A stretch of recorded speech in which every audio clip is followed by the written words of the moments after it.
Hey, I'm NichBoy and welcome to Pocket for Friday, the 3rd of June. Today on the show, game sounds good, being inside Donald Trump, and answers for your asks. And stay tuned to the very end of the episode for important information about the future of Pocket and therefore your happiness.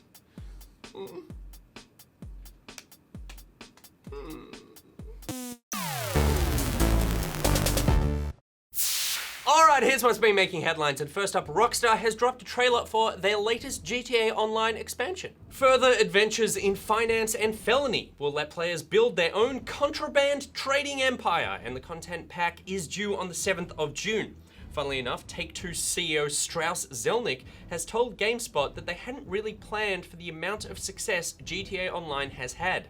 Quote, "Not only was it not our intention that GTA Online was permanent, but it's important that it not be permanent," says Zelnick. "We have to rest the franchise at some point." Which is a very strange thing to say just as you're releasing content for people to buy. Buy this stuff! Also, we're shutting this whole thing down soon. Next up, and Minecraft has reached a pretty amazing milestone. Mojang's sandbox crafting game has eclipsed 100 million copies sold. As of Wednesday evening, the sales were sitting at 106,859,714, which firmly plants the game as the second best-selling title ever. Ahead of Wii Sports' 83 million, but trailing Tetris's seemingly unattainable 495 million. According to Microsoft, the game has sold an average of more than 53,000 copies per day in 2016. No wonder the damn thing is on our weekly sales list all the time. Next up, and Overwatch is not selling too poorly either. But it's no Minecraft, give it time. Blizzard revealed that they've amassed 7 million players across PC, Xbox One, and PS4 since launching a fortnight ago. Interestingly, they've also issued a whole lot of bans. The studio are cracking down hard on cheaters, taking to their forums to call out some 1,500 Chinese accounts they've already had to ban. Of course, the problem is more widespread than just one nation, and PC gamers slinked into some Western hacking forums to see that people everywhere are getting hit by Blizzard's big ol' ban hammer. Good to see they've got it under control for now. Next up, and The Sims 4 has become more gender customizable. Maxis rolled out an update overnight which removes gender boundaries on things like physique, walk style, and tone of voice, which were all previously tied to one specific gender.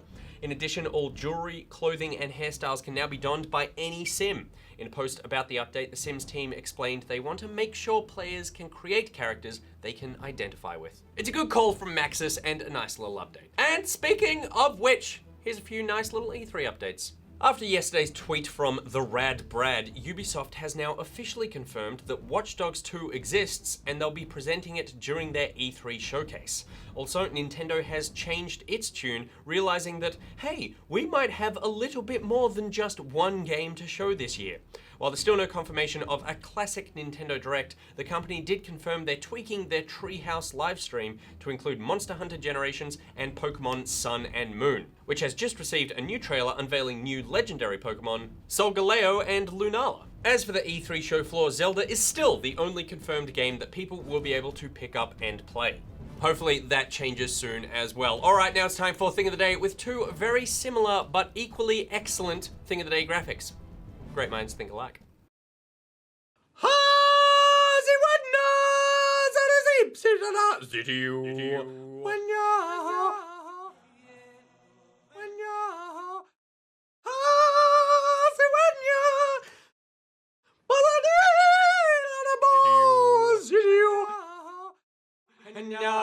What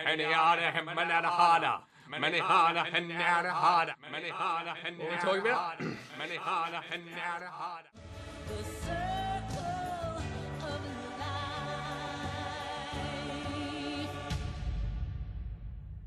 What makes Donald Trump tick? Well, you can get inside him and find out in an update to Surgeon Simulator, which places the befronted bigot on the operating table. Make America great, one incision at a time.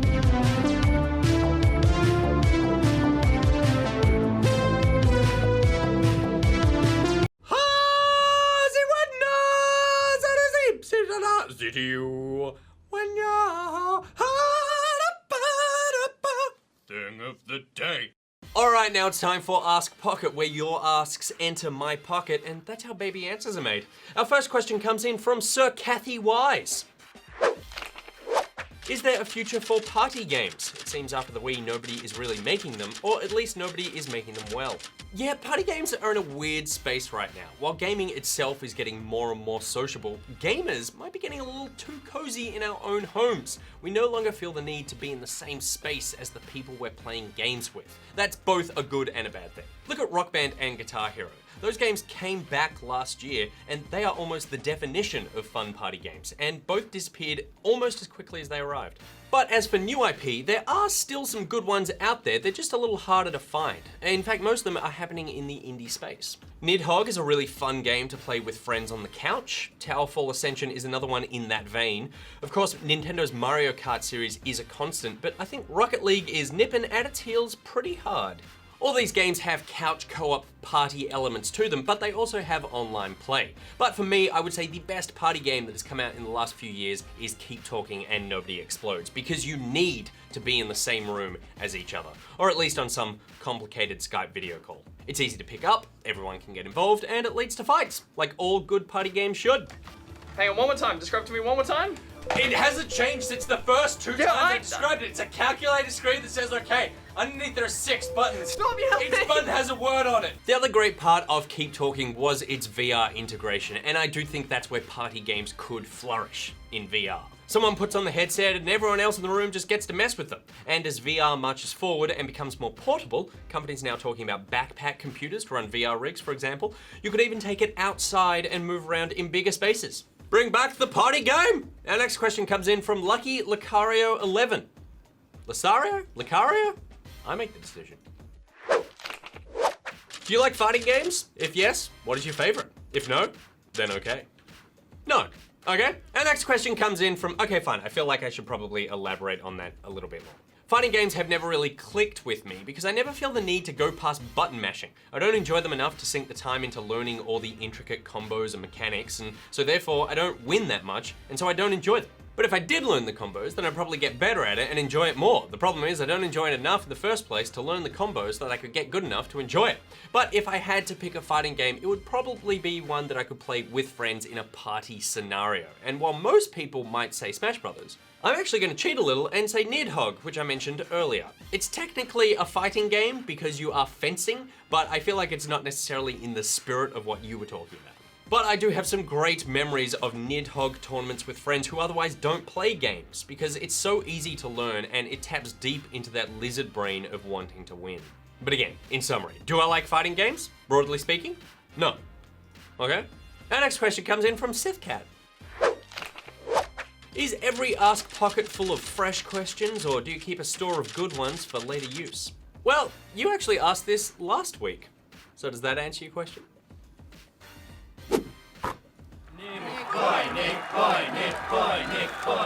Also, you asked a pretty good question this week, but we're gonna save that for next week. Look at us go. Our next question comes in from @MaidenMuse. Do you approach a game differently depending on whether you are playing it for pocket or just for pleasure? In some ways, yes. When I game at home, I generally revert to a very subdued state. I sort of get that glazed gamer look that looks like this. He looks so bored right now. But on the inside, I'm going, I'm having so much fun right now. But I'll tell you what, Pocket has actually encouraged me to enjoy games more. Sitting there and talking through everything you're doing or examining something in really close, weird detail actually makes games more fun, which is why sometimes when I play a game on the show, at the end I'll say something like, this game isn't the most fun, but it's a fun game to play on camera because it might be so broken it's entertaining. Like Bear Simulator by farj.com. Boring game, fun performance. All right, I killed myself because I waved too much at the duck. We're gonna leave it there. I do tend to pay more attention to games when I'm at home in terms of the moment to moment. I think when I'm filming Pocket, a lot of stuff happens while I'm talking to camera and I'm sort of semi-distracted. Also, I say the first thing that comes to my mind and I often do the first thing that I think of in a game, which leads to sort of weird experimentation where I'm almost going, let's see how the game handles this. At home, I'm generally a little more considered and make fewer, quote, weird decisions, as the nicer among you would put it. Still would've got lost in Colette though. Damn it, Nick. You grew up in the country. How do you use a compass? Nicky can't find north to save his life. Our final question comes in from Tom Harmathy. Does quiche count as a form of pie? Get the out of here, Tom. All right, that's it for today's episode of Pocket. My Pocketeers! Let us know in the comments what you're playing this weekend, and in particular, if there's any good party games that you know of that have come out recently that you love. And while you're on the internet, check out Good Game on Facebook, YouTube, and iView. Want to meet fellow Pocketeers? Then join the Pocketeers Facebook group and Steam group. They'll play some party games with you. You can follow Good Game on Twitter at GoodGameTV, follow Pocket at NichBoy, at Pierreth, at GGEditMonkey, and at SamKey. There are links to everything I just said in the description below. Today's Thing of the Day graphics were made by Simon Vinn and Josh Berendt. Thank you very much, gentlemen. If you've made a thing, please send it in. Now, before I let you go for your weekends, can I please direct you to our new YouTube channel? www.youtube.com/ggpocket will soon be the new YouTube home for all Pocket content. That includes daily videos like the one you're currently watching, gameplay videos like these, and stream videos like these, and even stuff like this. Digimon will be uploaded over there. Our very own Pocket channel. Hurrah! Now, the reason we're doing this is because we want to help you organize all your GG content on the service. With Good Game Proper, Spawn Point, Well Played, and Little Old Pocket, the GG team creates a whole lot of varied gaming content each week. By separating each of the channels, you guys will have more control over what you want to watch and how each channel subscription bugs you with content notifications. Now, for Pocket, this means that the fine folks over at YouTube are going to bring all of our content from the last year and a half from this channel across to the new channel. Now, for you guys, that means that one day you're going to wake up and this channel will have no more Pocket content on it. It'll all be over on the other channel. The channel I just told you about, the GG Pocket channel, which will be the new Pocket channel, which is where you will now watch Pocket. The process has been started, but we actually don't know exactly when the changeover will happen. But starting next week, we will be uploading Pocket episodes to this channel and to our new Pocket channel for a couple of weeks to make sure everyone gets the message. So that means starting Monday, for you guys, the best way to watch Pocket on YouTube will be over at www.youtube.com/ggpocket. Subscribe to that, and then you don't need to do anything else, and we'll just live on that Pocket channel until the end of time. So I'll be keeping you guys updated with any changes as we learn them. But what that actually means is I'll be reminding you about this every single day for the next couple of weeks. So please, look forward to that. Have a good weekend.